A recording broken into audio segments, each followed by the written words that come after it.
মানে লতুব হয়ে গেছে, অভ্যাস হয়ে গেছে। একমাত মাতে এক কসম খায়, একমাত মাতে এক কসম খাইলে মানুষ নাইনি অনেক আছেন মাতিবার কইব এক আল্লাহ জানে, আল্লাহর কসম।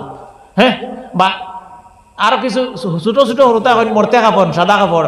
আমিও দেখি আমার বাড়ির ছোট ছোট তাই কই হেগিয়া খাওয়ার পরে এগিয়ে মানেন না, হেগিয়া কয় দিয়ে সাদা কাপড় চুইয়া খসাই, ওইকে সাদা কাপড় চুইয়া কইয়ালে ও বুধবাইলে গিয়ে ফরস পাথরের মতো কইস মানছে। তা আজকে কসম বিষয়ে সামান্য আলোচনা করব, একটু দরকারি কথা। এক নম্বর কথা হল,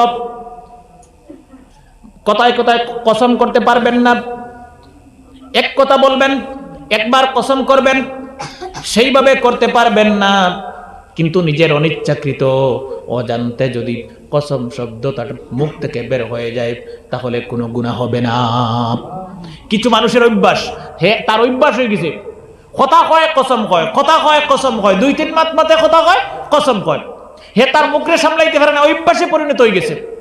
ইলা যদি কোনো মানুষ হইতে গুণ হইতো না, কিন্তু তার লাগি রিপোর্ট হইলো, তার লাগি মশওয়ারা হইলো, আস্তে আস্তে ধীরে ধীরে তার এই বদ অভ্যাস যেটা আছে, খারাপ আমল যেটা আছে, এটা তার ছাড়ার চেষ্টা করা লাগবো। এইভাবে কথায় কথায় কসম করা যাইতো না, কথায় কথায় কসম করা যাইতো না, বাঁচিয়ে থাকা লাগবো। যদিও এই ধরনের কসম করলে কোনো গুণ হইতো না, কোনো কফারা দেওয়া লাগতো না। কসমের কফারা আছে, যুবক ভাই হলে একটু শক্ত হইয়া বইও, আপনারা যেটা কসম করো এটার কফারা দেওয়া লাগবো। 2 নম্বর হল, লম্বা আলোচনা আমি সংক্ষেপ করতেছি। 2 নম্বর হল ইয়ামিনে মুনাকিদা, এমন ধরনের কসম যে কসম আপনি করেছেন সেই কসম যদি ভেঙে ফেলেন সাথে সাথে কফারা দিতে হবে। এমন ধরনের কসম আপনি করেছেন যে কসম যদি আপনি ভাঙ্গিলাই তে কফারা দিতে হইব। কি দিতে হইব? কফারা দিতে হইব। কিভাবে, কি কসম? উদাহরণস্বরূপ আমি বলতে পারি, আপনি বললেন আল্লাহর জাতর কসম খাইয়া যে আমি কসম খাইয়া কইয়া ইটা করতাম না, মনে করেন বিড়ি খাইতাম না, আমি বুঝানি লেগে কইয়া। একজনে কসম খাইল হার, আল্লাহর জাতর নামে কসম খাইয়া কইল যে আমি আর বিড়ি খাইতাম না, বিড়ি চিনেন তো। বাদে দেখা গেল কয়দিন পরে 1 মাস খাইছি না, 1 মাস পরে আবার খাওয়া শুরু করেছে। কার কসম খাইছে? কার? আল্লাহর। আল্লাহ পাকের জাতর এই কসমটা তুড়ি দিছে, ভাঙ্গি লাইছে। এই মানুষটার উপরে কফারা ওয়াজিব। কি ওয়াজিব? কফারা ওয়াজিব। কি কফারা দিতে হবে আমি পরে বলবো ইনশাআল্লাহ। 3 নম্বর হলো ইয়ামিনে লাগব। 3 নম্বর হলো ইয়ামিনে লাগব। যদি কোনো মানুষ আল্লাহ পাকের জাতে নামের সাথে অথবা কোনো বিশেষ সিফতি নামের সাথে কসম করে আর এরপরে যদি কসম ভেঙে ফেলে সেই মানুষটার উপর কসমের কফারা দেওয়া ওয়াজিব। কি কফারা দিব? 1 নম্বর 10 জন মিসকিন খাওয়াইতো। ও যে কইছিল আমি আল্লাহর জাতর কসম খাইয়া কইয়ার বিড়িয়ার খাইতাম না, সাদ্দার খাইতাম না, গোয়ার খাইতাম না, কিছু কিন্তু কসম ভাঙ্গি দিছে। কসম যদি আল্লাহর জাতর নামে যে কোনো তার কসম খাইয়া, আল্লাহর জাতর নামে যে কোনো তার কসম খাইয়া আপনি যদি কসম ভাঙ্গি লাইন তুড়ি দেন তে আপনার কফারা দেওয়া আপনার উপরে ওয়াজিব। কি কফারা দিবা? 10 জন মিসকিন খাওয়াইবা। কিতা কইয়ার বুঝলাইনি? 10 জন গরিব মিসকিন রে খাওয়াইবা। কোন যদি হুজুর আমার তো টেকা নাই তে 10 জন গরিব মিসকিন রে খাফড় দিবা। ইগুও যদি পারেন না তে একটা গোলাম অথবা বান্দি আজাদ করিয়া দিবা। আমরার যুগ গোলাম বান্দি নাই, হৌ যুগ আছিল। হ্যাঁ, ও লাস্ট এন্ড ফাইনাল ফয়সালা হইল, কসমর লাস্ট এন্ড ফাইনাল ফয়সালা 3 দিন রোজা রাখতে হবে। সুবহানাল্লাহ। কসমের কফারা যদি মিসকিন খাওয়াইতে পারেন না 1 নম্বর, 2 নম্বর মিসকিনকে কাপড় দিতে হবে। যদি পারেন না আপনি একজন গোলাম অথবা বান্দি আজাদ করতে হবে। যদি পারেন না 3 দিন রোজা রাখতে হবে। সুবহানাল্লাহ। ওয়াজিব যতদিন আদায় করবেন না আপনার উপর ওয়াজিব না আদায় করার গুনালিকা লিখতে থাকা হবে। সুতরাং আমরা ওয়াজিব আদায় করার জন্য আমরা 3টা রোজা কমসে কম রাখব। কসমের ব্যাপারে লম্বা আলোচনা আমি সংক্ষেপে বললাম। 2 নম্বর হল নজর বা মান্নত। নজর, নজর এই নজর লাগা, চোখ লাগা এগুনায় মানা কোনো কিছু মানাইতে বেশি মামুনিনতে মানন মানা বুঝবাইছো নি কিতা কইয়া মান্নত করার। আমার ভুয়ায় যদি পরীক্ষাত বালা রেজাল্ট করে তা আমি একটা কোরবানি দিব না, গরু শূন্য করব। ইলা মানা আছে না নি সমাজ না নাই? হ্যাঁ, বুঝো। নজর বা মান্নত নজর বা মান্নত কাকে বলে সংক্ষেপে বুঝিয়ে দেয় গুলমুল। আপনার উপরে এই জিনিসটা ওয়াজিব আসলো না, আপনি যে কোনো একটা উদ্দেশ্য হাসিলর লাগি নিজের উপরে ওয়াজিব করিয়া নিছ, ওটার নাম নজর বা মান্নত। গরু সিন্নি বা মসজিদের সিন্নি দিবাই খতম পড়াইবাই আপনার উপরে ওয়াজিব আসলো নি না। আপনার বেমার কমলে আনায় ভুয়া পরীক্ষাত পাস করলে সিন্নি করবাই বা আপনি খতম পড়াইবাই মানছো, ও নিজের উপরে ওয়াজিব করছো। হাদিসের মধ্যে নবী করিম সাল্লাল্লাহু আলাইহি ওয়াসাল্লাম বলতেছেন যে নজর বা মান্নতের দ্বারা কোনো কিছু পরিবর্তন হয় না। বুঝার চেষ্টা করবেন, নজর বা মান্নতের দ্বারা কোনো কিছু পরিবর্তন হয় না। শুধুমাত্র কৃপণ মানুষের কাছ থেকে আল্লাহ পাক সম্পদ হাসিল করেন একটা টেকনিকের মাধ্যমে, একটা পন্থার মাধ্যমে। আসলে নজর বা মান্নতে কোনো কিছু আপনার ভাগ্য পরিবর্তন করে না। হইবা হুজুরিতা কিতা হয় না, আমি তো মানিছিলাম আমার হুয়ার বেমার কমে যেত, হাসাও তো কমে গেছে। ক্ষমানেওয়ালা খে আল্লাহ না, যেগু মানিছো ও মানাবু ক্ষমানেওয়ালা না। নবীজি হাদিসেও পরিষ্কার ফরমাইরা নজর বা মান্নত যেটা, এটা কোনো পরিবর্তন করে না। জেলা আছে ওলা তাহবায়, কিন্তু একটা টেকনিক, একটা মাধ্যম আল্লাহ পাকে দিছেন কৃপণ বখিল মানুষের কাছ থেকে একটা সম্পদ আল্লাহর রাস্তায় বাইর করার। সুবহানাল্লাহ। বাইয়ে মুঠের মসজিদও দেয় না, আল্লাহ ওয়াস্তেও দেয় না, সান্দা আলা মেসা বকল গেলেও দেয় না। সিফও পড়ছে বিপদও, ও এখন সান্দাও দের, মেসা বকলেরও সম্মান করেন, মসজিদেও দের, মাদ্রাসাতেও দের। এলা বহুত বাইয়ান সমাজও আছেন, দেখবা আপনারা। তো আল্লাহ পাকে নবীজি ঠিক কইছেন না যে নজরে মান্নতে মানুষের পরিবর্তন করে না, কিন্তু এক টেকনিকে উপায় আল্লাহ পাকে কৃপণের কাছ থেকে, বখিলের কাছ থেকে দন আদায় করার একটা টেকনিক আল্লাহ পাকে পন্থা বাইর করে দিছে। সুসুস্থ কথা হল, সুন্দর কথা হল, আপনি নজর করতে পারবেন, মান্নত মানতে পারবেন, কিন্তু আল্লাহ পাকের জাত ব্যতীত কোনো জিনিসের নামে নজর বা মান্নত মানা যাবে না। একটা জিনিস ভালো করে বুঝবা, আমি কোনো ফক্কি দলাদলি ওয়াজ করে তাইছি না। আল্লাহর কসম মসজিদের ভিতরে বইয়া কইয়া আমি হক বুঝানি তাইছি। বুঝার চেষ্টা করবা। আমরা অনেক সময় বিভিন্ন জিনিসের নামে নজর বা মান্নত মানিলাই, মাজারের নামে, পীর সাহেবের নামে, অমুক আলিমর নামে, কাবা শরীফের নামে আমরা মানতে পারতাম না। শিরকি গুনাহ হইব। কি গুনাহ হইব? কথা কও না, কি গুনাহ হইব? শিরকি গুনাহ। একমাত্র নজর বা মান্নত মানমু কার নামে? আল্লাহর নামে। আমানতু বিল্লাহি মালাইকাতিহি পড়িছিলেন হিসেবে মসজিদে, ওয়াল কদরি খাইরিহি ওয়া শাররিহি মিনাল্লাহি তাআলা ওয়াল বাসি বাদাল মাউত। ভালো যিনি করেন তার নাম হলো আল্লাহ, মন্দ যিনি করেন তার নামও হলো আল্লাহ। এই জিনিসটার উপরে ঈমান আনছো আগে। এখন কও কি বালা করলে আল্লাহ আর মন্দ করলে বন্দায়। আরো বালা উদাহরণ, বালা করলে আল্লাহ আর মন্দ করলে রুতিয়ে। রুতি বুঝনি? হ্যাঁ, আসাও কইয়ার যে ফুড়িয়ে যদি রুতিয়ে গটকগিরি করিয়া নিয়ানো দিসলে একবার গেছে আমার ফুড়ি বিয়া। বালা যদি সুন্দর মতো চলি যায়, রুতি তো বালা এমন গাটনিয়া রাইছে বাবা, ভিটা তাইয়া চাচু খাওয়াইয়া দে। আর কোনো মতে যদি বেড়া আল্লাহ পাকে লাগাই দে, তে রুতির অত বড় খান দে হইব দিয়া খাওয়াইব কি জানি শুনি নিয়াই বিপদের গাটো আমার ফালাই রকিলা। আচ্ছা শুনছেন, আল্লাহ কসম খাইয়া কইয়া রুতির কোনো দুই আছে নি না। বালা বুড়া খার উপরে ইমান আনা ফরজ, তকদিরের উপরে ইমান আনা ফরজ। বালা করলেও আল্লাহ, মন্দ করলেও আল্লাহ। নজর মানবেন, মান্নত মানবেন শুধুমাত্র আল্লাহ পাকের নামের, জাতি নামের সাথে অথবা কোনো বিশেষ সিফতি নামের সাথে। এমনকি যদি আপনি নজর বা মান্নত মানেন কাবা শরীফের নামে, শিরকি গুনাহ হবে। আল্লাহর নামে না মানিয়া যদি কইন আমি কাবা শরীফের নামে মানছি, যদি কমি যায় তে আমার হুয়ার বেমার, আমি এখন সিন্নি করবো জেসা তারিয়া, তে শিরকি গুনাহ হবে। কি গুনাহ? নামাজ পড়িতো আমরা, নামাজ পড়িনি মাতিরায় না, মসজিদে বইয়ে তো মিশে মতো যাইতো না। জিও এক দুইজনে কইতে মানে সারাই পড়ি না কেন বুঝো তার, সবে তো নামাজ পড়ি আলহামদুলিল্লাহ পড়ি। নামাজে যখন দাঁড়িয়ে যাই আমরা শ্রদ্ধা খানো করি কাবা শরীফও না আর কোন জায়গা আমি কইতাম না, আপনারা কই আমরা শ্রদ্ধা কোন জায়গা করি? মসজিদও তো আপনি মসজিদ না পড়িয়া বন্ধুরা আইলেও পড়িতরা, তখন শ্রদ্ধা কেন কথা? আমার নিয়ত কিতা থাকতো বলে আমি কেন শ্রদ্ধা করিয়া? কাবা শরীফ না, শিরকি গুনাহ হইব। নিয়ত যদি থাকে কাবা শরীফ হতে শিরকি গুনাহ হবে। আল্লাহর কুদরতি পায়ে সজদা করব, সুবহানাল্লাহ। আল্লাহর কুদরতি পায়ে সজদা করব। আমি এই জিনিসটা বুঝাইতেছি। আর যখন কোনো কিছু মানমু, বিপদে পড়িয়া মানা জায়েজ আছে। আমরা যেটা মানি এটার নাম নজর, আরবিতে নজর, আর বাংলায় বললে মান্নত। নজর বা মান্নত আপনি মানতে পারবেন, আমি নিষেধ করছি না। শুধুমাত্র মানবেন এক জাতের, যার নাম আল্লাহ।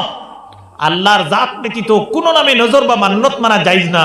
আর আল্লাহর জাত ব্যতীত কোনো নামে যদি নজর বা মান্নত মেনে এই বস্তুটা জবাই করে খান, তাহলে কুত্তার মাংস খাওয়া যেমন যেমন তার মাংস খাওয়াও তেমন। পরিষ্কার ভাই। যখন নামাজে দাঁড়িয়ে যাবেন, আপনার নিয়ত হতে হবে আমি শুধুমাত্র আমার আল্লাহর কুদরতি দুটি পায়ে সজদা করতেছি।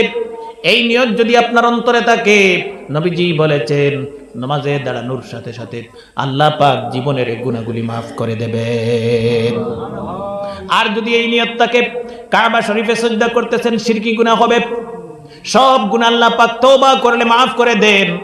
একটি গুনাহ আছে তওবায় পর্যন্ত মাফ হয় না, যে গুনার নাম হলো শিরকি গুনাহ। শিরকি গুনাহ কিভাবে তওবা করলে মাফ হবে?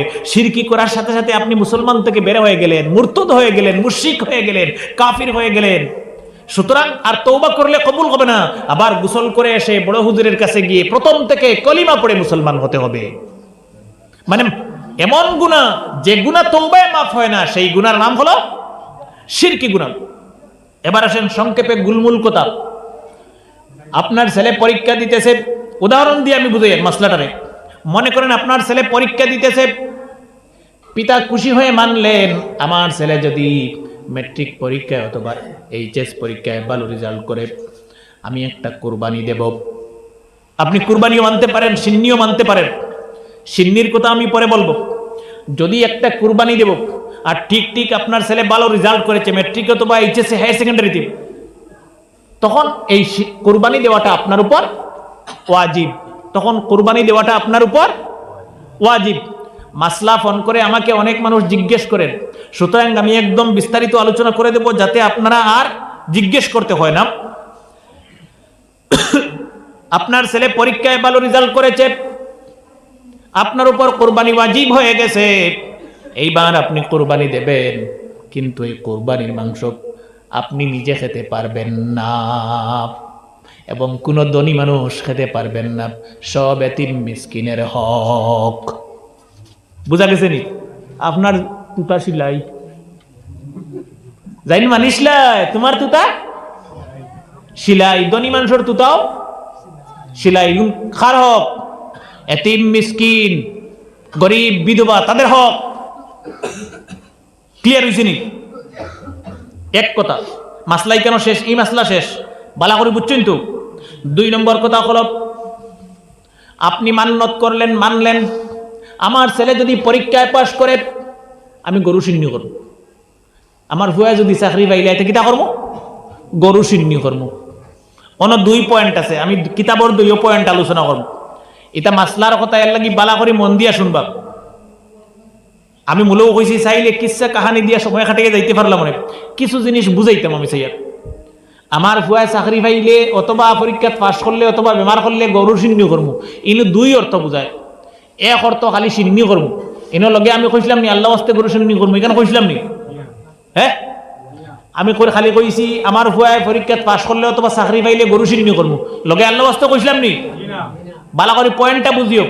তখন এইভাবে যদি কোনো মানুষ আল্লাহ আস্তে বা শুধু আল্লাহর জন্য নজর মান্যতা আমরা মানবো শুধু আল্লাহর জন্য, এখানে যদি আল্লাহ শব্দটা না ফুরায় তো এমনি সাধারণ তার নজরটা মান্যতটা ওয়াজিব হইতো না। কিতাব 2 মত লেখছে, তার নজরটা মান্যতটা ওয়াজিব হইতো না। হে মানুষের জমাইব, সিন্নি খান করবো, দাওয়াত খাওয়াইব, একটা মেহমানদারি, একটা মানুষের খাওয়ানির সওয়াব আছে, মেহমানদারির সওয়াব আছে, ও হিসাবে পাইব, তার উপরে ওয়াজিব হইতো না। আর যদি নজর মান্যত আল্লাহর নাম ফুরাইয়া করে তো কুরবানির মাসলা জেলা টাইম বুঝবইছ না। আর ধনী মানুষও গরিব মানুষের বাটিয়া মাংস দিতে হইব। মাসলা ক্লিয়ার হয়েছে নি? অনেক সময় আমরা এর জন্য, আমি এই জন্য বলছি, আমরা নজর মান্নত মানতে সাবধানে মানতাম, আখটা কোনটা মানমু আর এগু আজি বই যাইব আমার তো তা সিলাই বাকি আমার বন্ধু বান্ধব, আমরা তো যেগু মানিসলাম গরিবে খাইতো আর মিসকিনে এতিমে খাইতো, এগু দিয়ে আমরা গাড় বরিয়া সবে খাই, আমার আত্মীয় স্বজন খেয়েসা কারিম আর গরিবরে দাওয়াতও দেই না, আমরা বালা বালা ধনী মানুষ জগাত দেবার উপযোগী মানুষক লড়ে দিয়া আমরা মান সম্মান ইজ্জত আবরু রক্ষা করার চেষ্টা করি। আসলে এটা মিসকিনের হক, এতিমের হক, গরিবের হক। উলাইকা ইয়াকুলুনা ফি বুতুনিহিম নার, যারা খারায় আপনারা সবে আগুন খারায়। আমরা বুঝার চেষ্টা করি, আল্লাহ পাকে তৌফিক দেব, দেখো আমিন। এরপরের কথা হলো যুবক ভাইয়েরা দুনিয়ায় ভালো থাকবেন, সুস্থ থাকবেন, আল্লাহ পাক হায়াতে বরকত দেবেন। আমি যুবক ভাইদের উদ্দেশ্যে দুই তিনটি কথা বলবো। সব গুনাহগার মানুষ, আমি সব মানুষ গুনাহগার। নবীজি বলেছেন, কিতাবের মধ্যে বলেছেন, গুনাহ ছাড়তে পারবেন দুই তিনটা টিপস আর আমল আমি টেকনিক শিখিয়ে দেব। আমরা সব গুনাহগার মানুষ, আমিও যে ভালো মানুষ আমি সেটা বলছি না, সব গুনাহগার মানুষ। আমরা বর্তমান সময়ের বেশিরভাগ মানুষ গুনাহগার। আমরা গুনাহ থেকে বাঁচতে পারবো কিতাবের মধ্যে যে টিপস এন্ড টেকনিক শিখিয়ে দিয়েছেন, আমি দুই তিনটা যুবক ভাইদেরকে উদ্দেশ্য করে টিপস এন্ড টেকনিক শিখিয়ে দেওয়ার চেষ্টা করব, যাতে গুনাহ ছেড়ে আমরা নেকির রাস্তায় এগিয়ে যেতে পারি। আল্লাহ পাক যেন তৌফিক দিন, বলি আমিন। এক নম্বর হলো, প্রথমে নিজে সংকল্প করবেন, প্রথমে নিজে প্রমিস করবেন, ওয়াদা করবেন, নিজে নিজের সাথে কসম করবেন, আল্লাহ আমি এতদিন গুনার রাস্তায় চলেছি, না বুঝে না শুনে আমি আজকে এই মুহূর্ত থেকে তওবা করলাম, আমার তওবাকে কবুল করেন, মাফ করেন, আমাকে নেক রাস্তায় চলার তৌফিক দিয়ে দেন। এই সংকল্প, এই তওবা, এই প্রমিস, এই ওয়াদা আল্লাহর সাথে নিজে নিজে করতে হবে। অনেক যুবকেরা আছে মনে মনে বলে, আমি যে এত গুনাহ করি আল্লাহ পাক কি আমাকে বাঁচাতে পারেন না? ইচ্ছে করলে তো আমাকে বাঁচাতে পারতেন। মানে গাওয়ালি ভাষায় কইলে যে অত গুনাহ আমি করি বা অমুকে অত গুনাহ করে, আল্লাহ এটা দেখেন না, ইগুলি গুনাহ থেকে তো বাঁচাইতে পারো। মানে অনেকে ওলা বইয়া বাড়ছায় যে আল্লাহ বাঁচাইতে না, আমি আর করি না। এইরকম অনেক মানুষ আছে, কিতাব বুঝেন আল্লাহ বাঁচাইবা না, আমরা আগে ঠিকই তৈব। হ্যাঁ, আল্লাহ পাক বলছেন, ইন্নাল্লাহা লা ইউগাইয়িরু মা বিকাউমিন হাত্তা ইউগাইয়িরু মা বিআনফুসিহিম। যতক্ষণ পর্যন্ত কোন জাতির মানুষ তারা নিজে নিজে তওবা করে সংশোধন করবে না, ভালো পথে চলার চেষ্টা করবে না, আমি আল্লাহ পাক তাদেরকে হেদায়েত দেব না। আমি গুনাহ করতেছি, আগে নিজে নিজে সংশোধন করিয়া ঠিক হইয়া আগে আল্লাহর নেকির দিকে আমি চলতে হইব আর দোয়া করতে হইব, আল্লাহ আমারে বালা পথে চলিয়ার ও পথে আমারে কায়েম আর দায়ম রাখো। সুবহানাল্লাহ। গুনাহ থেকে আল্লাহ এমনি এমনি বাঁচাইতো না, তুমি নিজে গুনাহ ছাড়িয়া সংশোধন হইয়া তওবা করো আর আল্লাহর রাস্তায় চলার চেষ্টা করো, তেগি আল্লাহ পাকে তোমারে সাহায্য করব। সুবহানাল্লাহ। এক নম্বর জিনিস আমরা কি পাইলাম? এক নম্বর জিনিস হলো, যদি গুনার রাস্তা থেকে নেকির রাস্তায় চলতে চান, ভালো মানুষ হতে চান, আমরা সব মানুষ কিন্তু ভালো মানুষ না, বেশিরভাগ মানুষ ভালো মানুষ না, ভালো মানুষ হতে চান, নিজে নিজে ওয়াদা করেন আর তওবা করেন, আল্লাহ পাক আমাকে নেকির রাস্তায় কবুল করেন। এইভাবে তওবা করো, সব পারা যায়। বা যারা সুপারি খায়, ইচ্ছা করলে সুপারি খাওয়া ছাড়া যায় না নি? হ্যাঁ, সাদা যারা খায় ইচ্ছা করলে সাদা খাওয়া ছাড়া যায় না নি? আমরা মানুষ সব করতে পারি। যারা বিড়ি খায় ইচ্ছা করলে বিড়ি খাওয়া ছাড়তে পারে না, আমরা গুনাহ খানে ছাড়তে পারতাম না? তওবা করো, আল্লাহর লগে ওয়াদা করো আর গুনাহ ছাড়ো। ছাড়লে কি লাভ হবে আমি পরে বলবো। এক নম্বর কিতাব টিপস এন্ড টেকনিক শিখিয়ে দিছেন, তওবা করো, আল্লাহর লগে ওয়াদা করো, সংকল্প করো, একটু কষ্ট হইব, শক্ত হইয়া থাকো আর গুনাহ ছাড়ো, নেকির রাস্তায় চলার চেষ্টা করো, আল্লাহ পাকে তৌফিক দিব। যেরকম আমিন। দুই নম্বর হলো, নিজে নিজের জন্য বেশি বেশি করে দোয়া করবেন। নবীজি বলেছেন, দোয়া হলো মুমিনের হাতিয়ার, দোয়া হলো মুমিনের অস্ত্র। আমরা অস্ত্র কি? হাতিয়ার। আমার অস্ত্র পলিটিক্যাল পাওয়ার না, আমার অস্ত্র বাহুবল না, মুসলমানের অস্ত্র বাহুবল না, বেটাগিরি আর সান্ডাগিরি আর গুন্ডাগিরি না। মুসলমানের অস্ত্র সম্পত্তির বাহাদুরি না, সম্পত্তির বাহাদুরি হলো কারুনের অস্ত্র। শয়তানের অস্ত্র। মুসলমানের বাহাদুরি অস্ত্র হাতিয়ার পলিটিক্স না, আমাদের হাতিয়ার কি? দোয়া। আমাদের হাতিয়ার কি? দোয়া। যুবক ভাইয়েরা, যদি তওবা করতে পারেন, নেকির রাস্তায় চলেন, আল্লাহর কসম করে বলতেছি দুনিয়ার মুসলমান হাত তুলে যা বলবেন সঙ্গে সঙ্গে আল্লাহ পাক মঞ্জুর করে নেবেন, তোমার দোয়াকে আল্লাহ পাক কবুল করে নেবেন। প্রমাণ আছে পৃথিবীর জমিনেও, প্রমাণ আছে। আমি ঘটনা বলতেছি না, এক দুইটা যদি সম্ভব হয় বলার চেষ্টা করবো ইনশাল্লাহ। 2 নম্বর হাতিয়ার হলো দোয়া। নিজে নিজের জন্য লম্বা লম্বা করে দোয়া করেন, তারপরে দুনিয়ার মানুষের জন্য দোয়া করেন। এমন কেউ আসেনি যে গত রমজান মাস থেকে এই রমজান মাস আইজার 1 ঘন্টা নিজে নিজের লাগে বইয়ে দোয়া করলাম? এটা মুরব্বী হকল করবা, আমি মুরব্বী হকল সারা যুবক ভাইদেরকে প্রশ্ন করতেছি। এলা কোনো যুবক আসেনি 1 ঘন্টা আমি আমার বইয়া এশার পরে হোক, তাহাজ্জুদের সময় হোক, ফজরের আগে হোক, অথবা আসর থেকে মাগরিব পর্যন্ত বইয়া দোয়া করছি, এরকম দিছি, আল্লাহর কাছে সাহায্য চাইছি, আমার গরিবী দূর করে দেও, আমার অসুখ বিসুখ দূর করে দেও, আমার নেকি বান্দা, নেক বান্দা হিসাবে কবুল করো আল্লাহ, আমার বেইজ্জত করিও না, আমারে তুমি শরম দিও না, আমার গরিবী অভাব অনটন দুঃখ দূর করে দেও। এটা আল্লাহর কাছে কইছিলাম আধা ঘন্টাও বলে কান্দি কান্দি। এমন কোন যুবক আসেনি? না, আসি মাঝে মধ্যে, তাকমু একবারে নাই নাই আসি, কিন্তু খুব কম, খুব কম, হাজারো একজন পাইব।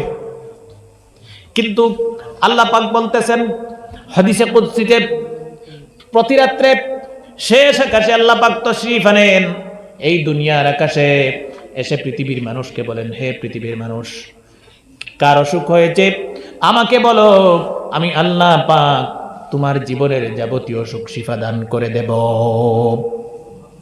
আল্লাহর ওয়াদা বিশ্বাস হয় না। ডাক্তারে ওষুধ দিলে আমরা মন প্রাণে বিশ্বাস করি, প্রেসক্রিপশন দিলে আমরা মন প্রাণে বিশ্বাস করি, কিন্তু আমাকে আপনাকে এই দুনিয়ার ডাক্তারকে মেডিসিনকে যিনি তৈরি করেছেন সেই আল্লাহ ওয়াদা দিয়ে বলছেন, আমাকে বলো আমি তোমাদের অসুখকে শিফা দান করে দেব। সুবহানাল্লাহ। এরপরে আল্লাহ পাক বলেন, আমাকে বলো আমি তোমাদের অভাব অনটন দূর করে দেব।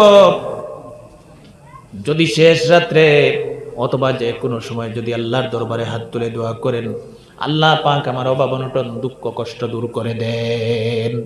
হাত নামাতে পারবেন না, তোমার দোয়া আল্লাহ পাক কবুল আর মঞ্জুর করে নেবেন। কিন্তু আল্লাহর ওয়াদা আমাদের বিশ্বাস হয় না, আমরা সব নগদ রুজিত ব্যস্ত, এটা মনে করি বাকি।